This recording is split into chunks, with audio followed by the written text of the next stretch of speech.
सूरज गुरूब हो रहा था। आसमान पर सुर्खी छा गई थी और फिजा में एक अजीब सी खामोशी थी। एक बूढ़ा शख्स जिसके चेहरे पर वक्त की लकीरें साफ दिखाई देती थीं, कब्र खोद रहा था। करीब से गुजरने वाले लोगों ने हैरत से पूछा, बाबा, ये कब्र किसके लिए खोद रहे हो? इसने बेलचा को जमीन में गाड़ते हुए मुस्कुरा कर कहा, यह कब्र मेरी अपनी है। लोग हंसे, मजाक समझा। किसी ने कहा, बाबा, अभी तो आप जिंदा हो, कब्र खोदने की क्या जल्दी है?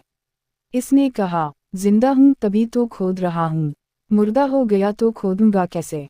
ये शख्स आम नहीं था, नाम था फ़कीर लाला। 1857 का वक्त था। हिंदुस्तान में अंग्रेज़ों के खिलाफ बगावत की चिंगारी सुलग चुकी थी, जो आग बनने वाली थी।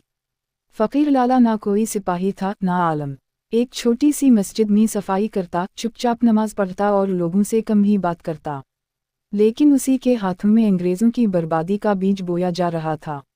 रात के अंधेरे में वो खामोशी से निकलता, मुजाहिदीन को खबरें देता, राज बताता और कभी कभी अंग्रेज़ों के कागजात चोरी करके पहुंचा देता। कई महीनों तक किसी को शक नहीं हुआ।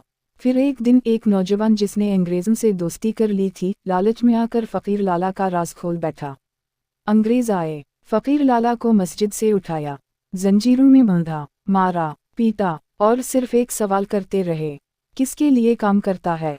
लेकिन फ़कीर लाला खामोश रहा, सिर्फ एक जुमला दोहराता रहा, जब मैं मरूंगा ज़मीन हिलेगी।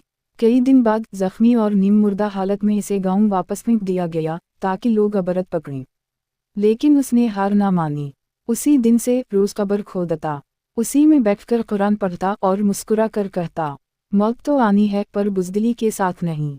दिन गुजरते गए, फिर आया वो दिन जब बगावत की आग पूरे हिंदुस्तान में भड़क उठी।